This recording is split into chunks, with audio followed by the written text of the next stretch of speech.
პროექტების მართვა ითვლება მენეჯმენტის ერთ-ერთ ყველაზე რთულ მიმართულებად, იმიტომ რომ ამ ცვალებად გარემოში დამკვეთი ჩამოუყალიბებელია, რესურსები არასტაბილური, ამიტომ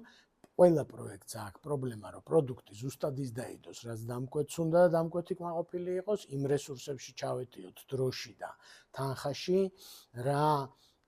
რაც დაგვიწესა, ასე ვთქვათ, დამკვეთმა და სპონსორმა და ეს მივახციოთ ისე, რომ მოკლედ არ გავგიჟდეთ და არ გადავირიოთ და ხალხიც არ გადავწვათ და ხვალაც ჩვენთან ვინმეს უნდადეს მუშაობა, ხო?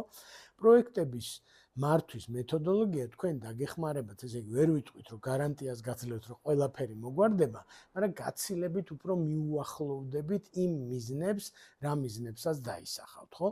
ჩვენი პროექტების მართვის ტრეინინგი არის უკვე წლებია, 15 წელია, რაც ამ საქმეს ვაკეთებთ და დარწმუნებული ვარ, რომ ეს არის საუკეთესო ტრეინინგი ქვეყანაში ამ მიმართულებით, ამიტომ მოგიწოდებთ, რომ დაინტერესდეთ და შემოგვიერთდეთ ამ ტრეინინგზე და დარწმუნებული ვარ, რომ თქვენი პროცესი პროექტის მართვის გაცილებით უფრო შედეგიანიც იქნება და გაცილებით უფრო მარტივიც თქვენთვის და თქვენი გუნდისთვის. ტრეინინგის სარეგისტრაციო ლინკი იხილეთ ამ პოსტის კომენტარებში.